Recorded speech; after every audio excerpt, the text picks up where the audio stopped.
हमारे भारत देश का स्वर्ग प्राकृतिक सौंदर्य से भरपूर हमारा जम्मू एंड कश्मीर, जिसे विशेष राज्य का दर्जा मिला हुआ था। लेकिन क्या आप जानते हैं, यहाँ पर सुप्रीम कोर्ट के आदेश पहले मान्य नहीं होते थे। अब वहाँ के नागरिकों को सुप्रीम कोर्ट का आदेश मानने पड़ेंगे। पहले जम्मू एंड कश्मीर में भारत के राष्ट्रध्वज या राष्ट्रीय प्रतीकों का अपमान अपराध नहीं माना जाता था, लेकिन 370 को हटाने से देश के अन्य हिस्सों की तरह यहाँ भी ये गतिविधियाँ अपराध की श्रेणी में आते हैं। हेलो एवरीवन, सुप्रीम कोर्ट की संवैधानिक पीठ ने 11 दिसंबर 2023 को संवैधानिक आर्टिकल 370 पर ऐतिहासिक फैसला सुनाया। सुप्रीम कोर्ट ने इस फैसले को संवैधानिक बताते हुए कहा कि इससे जम्मू एंड कश्मीर को बाकी भारत से जोड़ने की प्रक्रिया मजबूत हुई है और आर्टिकल 370 को हटाना संवैधानिक रूप से वैध है। एक ऐतिहासिक फैसला सुप्रीम कोर्ट के चीफ जस्टिस और बाकी जजेस ने पूरे एकमत से लिया है, क्योंकि एक्चुअल में सेंट्रल गवर्नमेंट ने 5 अगस्त 2019 में आर्टिकल 370 को हटाने के लिए पूरे संवैधानिक तरीका ही यूज़ किया था। हाँ, उस टाइम में गवर्नमेंट ने सख्ती ज़रूर की थी, लेकिन कुछ अच्छा करने के लिए उंगली तो थोड़ी टेढ़ी करनी पड़ती ही है ना। आर्टिकल 370 एक टेम्पररी प्रोविज़न होते हुए इतने सालों तक एग्जिस्टेड था। कई लोगों ने सेंट्रल गवर्नमेंट के अगेंस्ट सुप्रीम कोर्ट को इस फैसले को असंवैधानिक मानते हुए याचिकाएं दाखिल की थी, लेकिन सुप्रीम कोर्ट ने साफ साफ कहा कि ये एक अस्थायी यानी टेम्पररी प्रावधान था और राष्ट्रपति के पास इसे हटाने की पूरी शक्ति थी। तो आइए हम बात करते हैं आज आर्टिकल 370 क्या था और इसको हटाना ज़रूरी क्यों था। आर्टिकल 370 ने जम्मू एंड कश्मीर को एक विशेष राज्य का स्टेटस दिया हुआ था, जहां इंडियन पार्लियामेंट उस स्टेट के वैधानिक सम्मति के बिना कोई भी लॉ पास नहीं कर सकता था। वहां स्टेट को अपने लॉ बनाने का अधिकार था, except finance, defence, foreign affairs and communication. Jammu and Kashmir का अपना अलग संविधान, अपना अलग फ्लैग और अपना अलग क्रिमिनल लॉ था, जिसे रणबीर पीनल कोड कहा जाता था, और वहाँ का सिर्फ राज्यपाल ही इसे इन्फोर्स कर सकता था। इस तरह से जम्मू एंड कश्मीर को हाई लेवल की ऑटोनॉमी यानी स्वायत्तता प्रदान की थी। लेकिन इतना सब कुछ जो काफ़ी नहीं था, तो जम्मू एंड कश्मीर के पॉलिटिकल लीडर्स को ये सब कम लग रहा था, तो उन्होंने 1952 में वहाँ के सम्मानीय प्राइम मिनिस्टर शेख अब्दुल्ला और इंडिया के प्राइम मिनिस्टर पंडित नेहरू जी के बीच में दिल्ली एग्रीमेंट हुआ और आर्टिकल 35 को लाने का फैसला हुआ। और फिर 1954 में तब के प्रेसिडेंट श्री राजेंद्र प्रसाद जी के प्रेसिडेंशियल ऑर्डर से आर्टिकल 35A को लाया गया। देखा जाए तो ये कम्प्लीटली असंवैधानिक था, क्योंकि कोई भी कॉन्स्टिट्यूशनल अमेंडमेंट करने के लिए पहले दोनों संसद भवनों में बिल पास होना पड़ता है और फिर राष्ट्रपति के पास कंसेंट के लिए जाता है। पर यहाँ पर ऐसा नहीं होता है, ये डायरेक्टली राष्ट्रपति के ऑर्डर से ही आर्टिकल 35A को लाया गया। लेकिन आर्टिकल 35A को लाना इतना क्यों ज़रूरी था? स्पेशली ये article 35A Jammu and Kashmir के परमानेंट रेसिडेंट्स को डिफाइन करता है, यानी कि PRC, और उनको विशेष अधिकार देने के लिए बात करता है, जिसमें परमानेंट रेसिडेंट्स को land acquisition, education, scholarship, government employment के अधिकार दिए गए।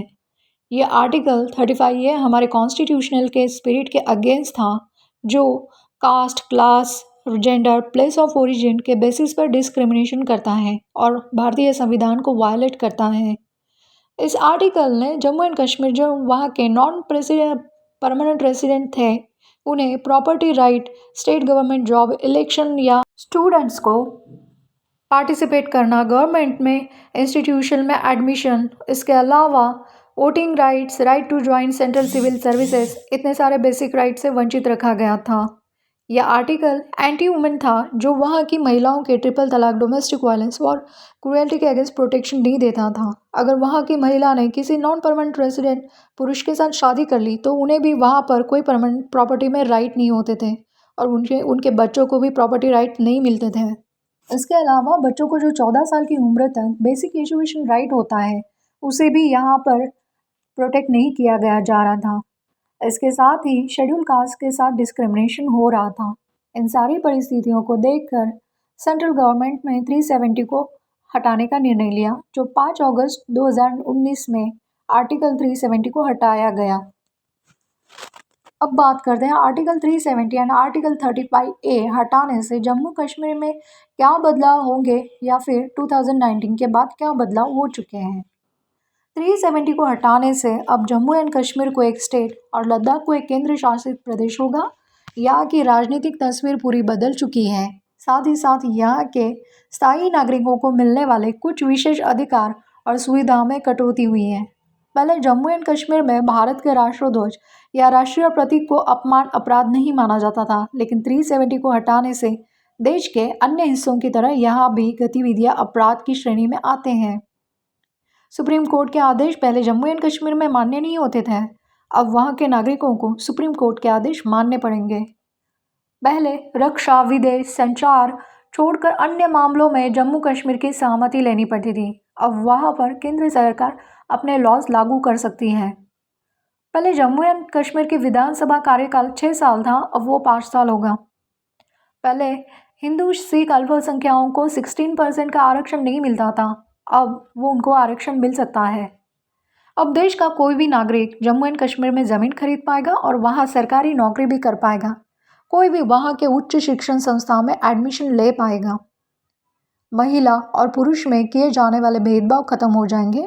वहाँ पर महिलाओं के लिए बाकी देश की महिलाओं की तरह इक्वल राइट्स मिलेंगे और ट्रिपल तलाक, डोमेस्टिक वायलेंस के अगेंस्ट उनको लॉ प्रोटेक्शन मिल जाएगा।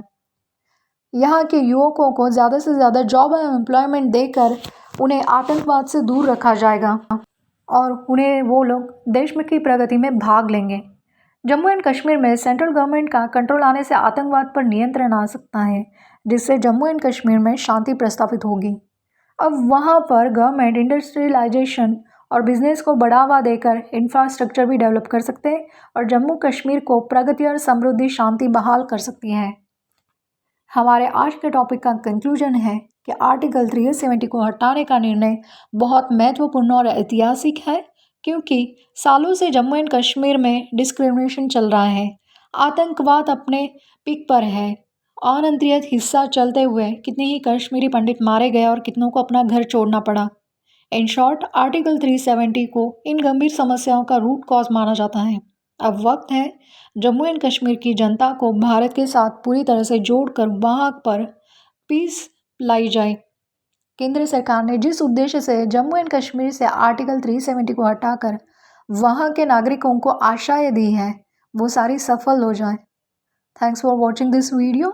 अगर वीडियो आपको अच्छा लगा है तो लाइक, शेयर, सब्सक्राइब कर दीजिए।